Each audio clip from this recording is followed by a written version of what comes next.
માનવજ્યોત સંસ્થા ભુજ દ્વારા જંગલ વિસ્તારમાંથી મળી આવેલ વૃદ્ધ મહિલાનું ઘર શોધી અપાશે। માનવજ્યોત સંસ્થા ભુજ દ્વારા જંગલ વિસ્તારમાંથી મળી આવેલ વૃદ્ધ મહિલાનું ઘર શોધી આપવામાં આવશે। અહેવાલમાં ન્યૂઝ કરણ વાઘેલા, ભુજ, કચ્છ।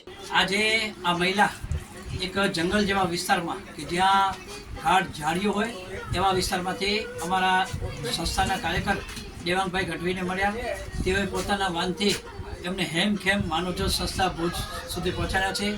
અમે આ મહિલાનું ઘર શોધી અને એને ઘર સુધી પહોંચાડવાનો પૂરા પ્રયત્ન કરશું। આશા છે કે ટૂંક સમયમાં એમનું ઘર શોધાશે અને ઘરે પહોંચે। અમારા દેવાંગભાઈ જે વિસ્તારમાં રહે છે, નાના ભાળિયા આખા વિસ્તારમાં જ્યારે કોઈ પણ માનસિક દિવ્યાંગ મળે, રખડતી રઝળતી મહિલા મળે, યુવતી મળે, યુવાન મળે, ત્યારે એને માનવજ્યોત સંસ્થા સુધી પહોંચાડી સેવાનું એક ઉમદા કાર્ય કરે છે। એમને હું માનવજ્યોત સંસ્થા તરફથી ખૂબ અભિનંદન પાઠવું છું। તેઓ સતત આવા કાર્યો હું છેલ્લા ઘણા વર્ષથી જોતો આવું છું। સતત આવા સરસ કાર્યક્રમો માનવતાના કરતા રહે છે।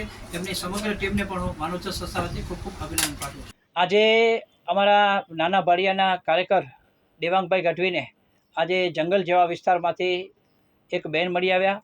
મહિલા જે વૃદ્ધ છે એમને અમારા આશ્રમ સુધી પહોંચાડેલ છે અને અમે હવે લોકો એની ઘરની તપાસ કરી, એના પરિવારની તપાસ કરી, એનો પરિવાર શોધી કાઢશું, એને ઘર સુધી પહોંચાડશું। આવા ઘણા બધા બનાવો અવારનવાર બનતા હોય છે કે જે મહિલાઓ એકલી અટોલી પગે ચાલીને ક્યાં સુધી પહોંચી જતી હોય છે। ત્યાં જંગલ જેવા વિસ્તારમાં, ઝાડી જેવા વિસ્તારમાં પહોંચી જાય ત્યાં એની કોઈ સેફટી થતી નથી, કારણ કે એક તો જંગલના પ્રાણીઓની મુશ્કેલી થાય અને બીજી બાજુ કોઈ વાસના ભૂખ્યા મળી જાય તો પણ મુશ્કેલી ઊભી થાય। તો આવી મહિલાઓને પણ મારી વિનંતી છે કે ઘરેથી જ્યારે પણ મુશ્કેલી ઊભી થાય ત્યારે એકલા અટોલા બહાર ન નીકળો। ઘણી વખત આફત આપણી ઉપર આવી જાય છે અને આપણે મુશ્કેલીનો સામનો કરવાનો રહ્યો।